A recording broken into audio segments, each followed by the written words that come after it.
Hello, and welcome to another episode of the Benefit Builders Podcast. My name is Brian Gleis, and I'm joined with Matt Spate and Mark Blassie. We are your benefit builders. And what our goal is to help business owners like you get the most out of your employee benefits program, helping you attract and retain top talent. One of the tools that we use, and we've talked about it before, and we'll keep talking about it, is the pillars of excellence. I'll have it up on the screen for us here so that you can remember what it is and take a look at it. But this is a tool that we use, and it guides all of our conversations so that we can make sure to make your program the most efficient program available. So one of the things that we get asked a lot when we're out there talking to business owners is, should I join a consortium? Now, hopefully we don't end up in a fight on this podcast, because there's lots of different views on whether or not you should join a consortium or not. So I'm going to put Mark Blassie on the spot and let you start this conversation off, and we'll see if you trigger me or Matt during your comments.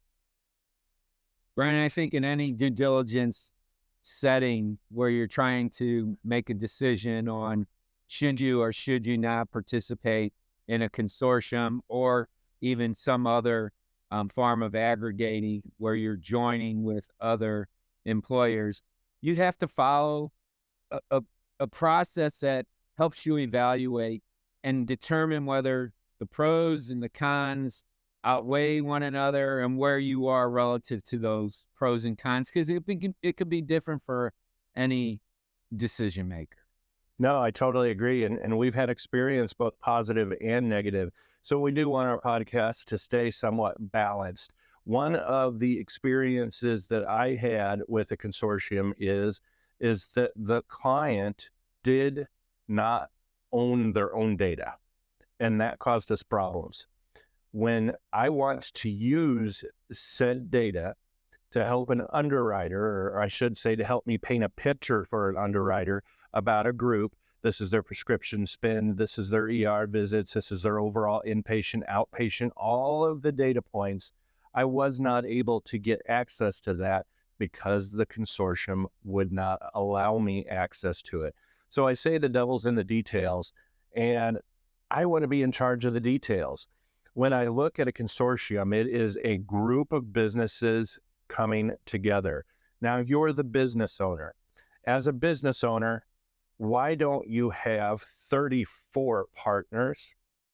Well, in most cases, the answer would be because I know my vision and this is the direction that I want to go. So if I'm going to join a consortium, I'm going to make sure that I'm the one that has control over the consortium so that I can manage who gets in, who doesn't get in, because there are certain instances that a consortium will allow groups in that they should not have let in. It's a good deal for that group, but it's a bad deal for your group. Matt, give us your thoughts on, should I join a consortium or no? Well, there's pluses and minuses. One of the pluses is that your health is shared amongst the other people in the group.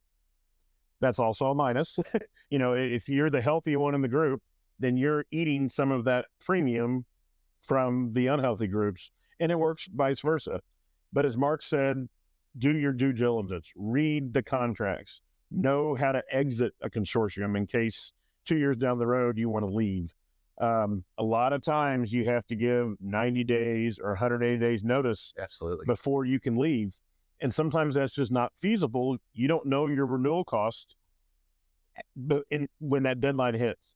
So it can be really tough. Mark and I had a group, when they left, they lost their benefit administration system access. So they didn't have a way to get in and see those employees. They shut it off like that. So there's lots of things to read all the fine print if you're considering that. And we want to be the ones to help you do that. And I want to make sure that your group is not being taken advantage of.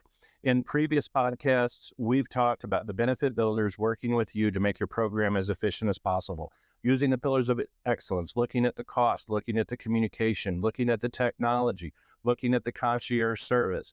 Well, when we have done our groundwork to get all of your employees rowing in the same direction, using best practices of healthcare, making sure they're seeing their general practitioner, making sure that they're getting their physicals, their annual physicals, doing all the things correctly, that is great. You have control over that. We're helping you control that. But then I put you into a pool where they're licking their chops to get a hold of you because they know that you are going to be one of them that drives their costs down, and they take your savings and they spread it like peanut butter to the other groups.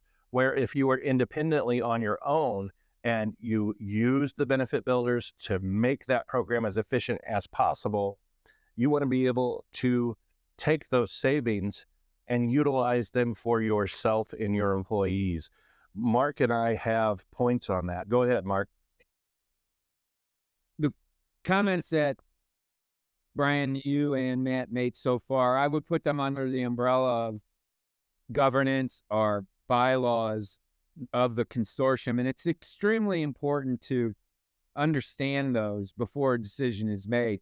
Oftentimes, employers receive an invitation to join, and that invitation is supplemented with a superlative of savings that can be generated if you join the consortium. And while that's true in some cases where you join and you do get relief, unless the consortium continues to grow, to your point of spreading the peanut butter, Brian, if the growth of new memberships is stagnant, then thus comes the time where the true risk and performance of everyone has to be rebalanced. And that could be a time where you're facing a significant renewal. So I think it's extremely important to understand the rules of joining, of exiting, and also understand who's the program manager. Right.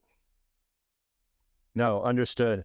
All of those pieces of the puzzle have to be in place in order to make it work well. Here's the problem. You as the business owner know how to run your business effectively. But this stuff that Mark's talking about, you have to have a benefit advisor that has their finger on the pulse. And quite honestly, that's why it takes the 3 benefit builders. I am not as strong by myself as I am with these 2 men in my group, and that's what makes us mesh so well. So the podcast was, should I join a consortium? And the answer is maybe, but the devil's in the details, and you want to work with an advisor first, even legal counsel, because where the issue is that we ran into a entity that we were absolutely positive that we could assist. We showed them the numbers where their participation in their consortium was benefiting everyone.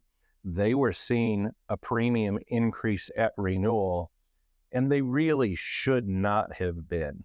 But the consortium did such a good job of binding them up. They would not release their data.